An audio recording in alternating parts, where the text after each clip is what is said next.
Hello everyone, कैसे हो आप सब। आई होप आप सब अच्छे होंगे। तो देखिए, जो आपकी सीरीज चलाई हुई है डेली 10 MCQ सीरीज, ये इसका आज पार्ट नंबर 3 है। अभी तक आपके 2 पार्ट करा दिए गए हैं, तो ये पार्ट नंबर 3 है। इसमें आपके जितने भी क्वेश्चन हम कराते हैं, देखिए वो आपके कहीं ना कहीं पिछले जितने भी आपके एग्रीकल्चर से रिलेटेड एग्जाम होते हैं, वो उनमें कहीं ना कहीं पूछे गए क्वेश्चन है, वही इस सीरीज में जो है आपके कंपाइल किए जाते हैं। और ये सीरीज जो है आपके, चाहे वो आप AJTA का छात्र हो, या NSC की तैयारी कर रहा हो, या FO या FCI की तैयारी कर रहा हो, तो उन सभी स्टूडेंट्स के लिए ये सीरीज जो है काफ़ी हेल्पफुल रहने वाली है। तो चलिए स्टार्ट करते हैं। देखिए, जैसे कि फर्स्ट क्वेश्चन है आपका, in which year was the first introduction of a natural enemy into India for biological control. तो ये बोल रहा है कि इंडिया में सबसे पहले बायोलॉजिकल कंट्रोल करने के लिए नेचुरल एनिमी, यानी कि एक तरीके से जो बायोलॉजिकल कंट्रोल इंसेक्ट होते हैं नेचुरल तरीके से, अगर हम आपका इंसेक्ट कंट्रोल करना चाहते हैं तो कब लाया गया। तो इसमें ऑप्शन दिए गए हैं 1910 है, 1990, 1998 है, 1995। तो ये जो लाया गया था बायोलॉजिकल कंट्रोल के लिए, ये 1898 में, यानी कि 1898 में। तो इसका राइट आंसर होगा ऑप्शन 3। नेक्स्ट है आपका, which of the following instruments is used for the measurement of soil water potential. तो सॉइल वाटर पोटेंशियल के लिए कह रहा है कि कौन सा इंस्ट्रूमेंट यूज किया जाता है।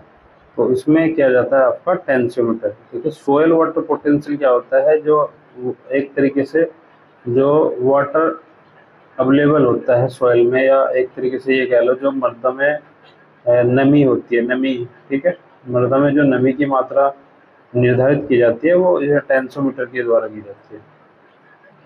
तो राइट आंसर 3 था इसमें आपका। नेक्स्ट है आपका, ICR का जो Indian institute of farming system research है, ये कहाँ पे लोकेटेड है।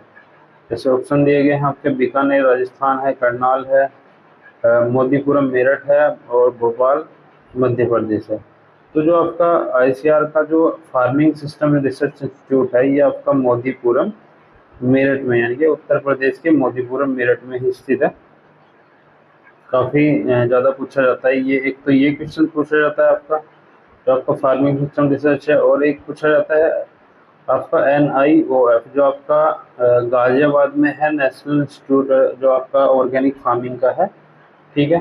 जिसे अभी natural organic farming and natural organic and natural farming, अभी इसको मॉडिफिकेशन कर दिया है। इसकी जो स्टैब्लिश हुई थी वो 2004 में हुई थी, ठीक है। तो ये ज़्यादा पूछा जाता है, और एक ये पूछा जाता है, काफ़ी क्वेश्चन एग्जाम में पूछे जाते हैं आपके। अब नेक्स्ट है आपका, विच soil micro organism is responsible for nitrification. तो इसमें कौन सा माइक्रो ऑर्गेनिज्म है, सूक्ष्म तत्व है, जो नाइट्रिफिकेशन के लिए रिस्पॉन्सिबल होता है, ठीक है। जैसे राइजोबियम है, और एजोटोबैक्टर है, सूडोमोनास है, नाइट्रोसोमोनास है। तो उसमें नाइट्रिफिकेशन के लिए आपका जो माइक्रो ऑर्गेनिज्म है, और अगर माइक्रो ऑर्गेनिज्म की बात करें तो इसमें नाइट्रोसोमोनास इसका राइट आंसर होगा।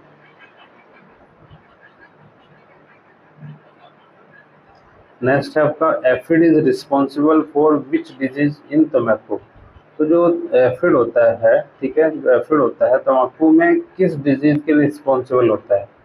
ये मोज़ेक वायरस के लिए होता है, या तम्बाकू लीफ कर्ल डिजीज के लिए होता है, या तम्बाकू के विल्ट के लिए होता है, या आपके कुकुम्बर मोज़ेक वायरस के लिए होता है। तो जो एफिड रिस्पॉन्सिबल होता है, एफिड क्या है, एक वेक्टर का काम करता है वायरस को फैलाने के लिए। तो जो टोमेटो में लीफ कर्ल वायरस होता है, ठीक है, टोमेटो में लीफ कर्ल वायरस होता है, इसके लिए जो आपका एफिड है वो रिस्पॉन्सिबल है इसको फैलाने में। तो राइट आंसर था इसका ऑप्शन 2। नेक्स्ट है आपका, BT cotton is resistant to which pest. तो जो बीटी कॉटन होती है, बीटी कॉटन क्या है, एक जेनेटिकली मॉडिफाइड क्रॉप्स है, यानी कि GM क्रॉप्स है, ठीक है। इसमें जो आपको एक चीज़ और ध्यान रखनी चाहिए, जो इसमें रेजिस्टेंस पावर होती है, वो आपके लिए इंसेक्ट के लिए होती है या हेर्बिसाइड के लिए, आप ये भी अच्छा याद रखना चाहिए।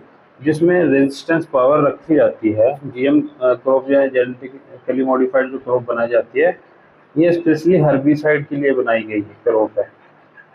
हर्बिसाइड रेजिस्टेंट क्रॉप बनाई गई है, ना कि इसको इंसेक्टिव। बट इसमें इंसेक्ट के प्रकोप के लिए इसको ज़्यादा यूज किया जाता है, क्योंकि सबसे ज़्यादा जो इंसेक्टिसाइड, लगभग अगर हम बात करें तो उसमें 60 से 70% इंसेक्टिसाइड यूज होता है। एक ऐसी क्रॉप कॉटन ही है जिसमें सबसे ज़्यादा इंसेक्टिसाइड का प्रयोग होता है। काफ़ी पूछा भी जाता है क्वेश्चन, ठीक है।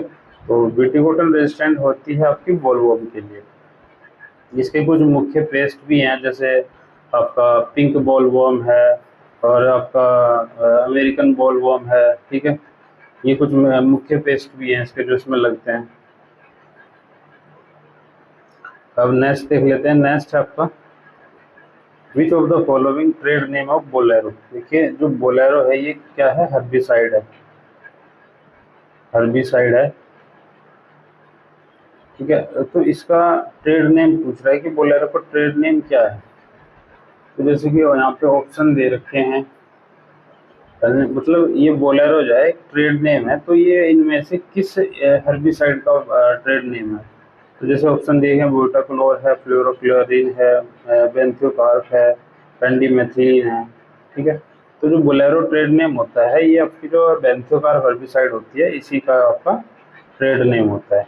तो ऑप्शन इसमें थर्ड आंसर होगा आपका। और जैसे पेंडेमेथिलीन की बात करें तो इसका होता है आपका पेंडेमेथिलीन का स्टाम्प करके ट्रेड नेम होता है, पेंडेमेथिलीन का स्टाम्प, स्टाम्प करके नाम आता है। और एक ब्यूटाक्लोर है, ठीक है, ब्यूटाक्लोर इसको बोलते हैं मैचेटी, ये भी पूछा जाता है, मैचेटी, ठीक है, मैचेटी। और एक फ्लोरोक्लोरिन है, इसको फ्लोरोक्लोरिन को आपको पता ही होगा, इसको बोलते हैं बेसालिन, बेसालिन, ठीक है। तो इसको मैंने बता दिया आपको। पेंडेमेथिलीन को आपका स्टाम्प बोलेंगे इसका ट्रेड नेम, और बेंथोकार्प का तो बुलेरो हो गया, फ्लोरोक्लोरिन का आपका हो गया बेसालिन, और ब्यूटाक्लोर का हो गया आपका मैचेटी, ठीक है। ब्यूटाक्लोर का आपका हो गया मैचेटी। तो उसमें बुलेरो का जो बुलेरो ट्रेड नेम है ये आपका बेंथोकार्प का है, ठीक है। नेक्स्ट चलते हैं। नेक्स्ट है आपका पल्सिंग इज लेटिट्यूड। देखिए जो पल्सिंग टेक्निक होती है किसमें की जाती है, ये आपके जो फ्लावर होते हैं फ्लावर में प्रोसेसिंग के लिए, ठीक है, जिससे कि उनकी क्या हो, सेल्फ लाइफ जो है बनी रहे, फ्लावर की सेल्फ लाइफ बनी रहे उसके लिए इसमें पल्सिंग की जाती है। पल्सिंग में क्या होता है कि उनके ऊपर सुगरी, मतलब एक तरीके से डस्ट की तरह है उनमें, यानी कि शुगर यानी कि चीनी के घोल के रूप में एक डस्ट डाली जाती है एक तरीके से, ठीक है, फुहारा डाला जाता है स्मोकिंग टाइप, जिससे कि उसकी जो है सेल्फ लाइफ बढ़ी रहे। तो उसी क्रिया को बोलते हैं पल्सिंग। नेक्स्ट है इसमें आपका electronic trading platform for farmer for selling their produce and getting fair price. तो जो फार्मर होते हैं उनके लिए एक प्लेटफॉर्म बनाया गया है, जिससे कि वो अपनी जो फसल का प्रोड्यूस है, ठीक है, फसल का जो प्रोड्यूस है उसको इलेक्ट्रॉनिक तरीके से उसके प्राइस अच्छे से जान सके, उसके प्राइस मार्केट में कितना चल रहा है, और उसको आप घर बैठे ही बेच सके।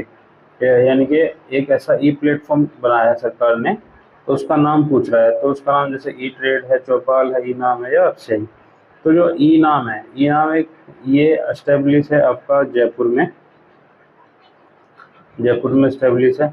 तो ये एक इलेक्ट्रॉनिक यानी कि ऑनलाइन ट्रेड प्लेटफॉर्म है, जिसपे जो किसान है वो किसी भी अपनी फसल का एक तो रेट जान सकता है अच्छे से, ठीक है, रेट जान सकता है कि भाव क्या चल रहा है, मंडी भाव क्या चल रहा है, और अपनी फसल को यहाँ पे बेच भी सकता है ऑनलाइन, ठीक है।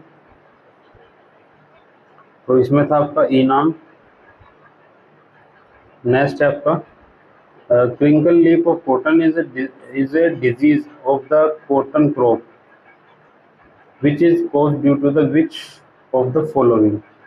तो जो क्रिंकल लीफ ये डिजीज ना कह के यहाँ पे डिसऑर्डर है, ये एक तरीके से, ठीक है, ये क्या है, एक डिसऑर्डर है। क्रिंकल लीफ जो होती है कॉटन में एक डिसऑर्डर है, तो ये पूछ रहा है किस न्यूट्रिएंट की कमी से होता है या टॉक्सिसिटी से होता है।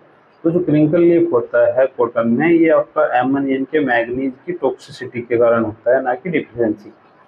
तो इसमें राइट आंसर था आपका ऑप्शन 4।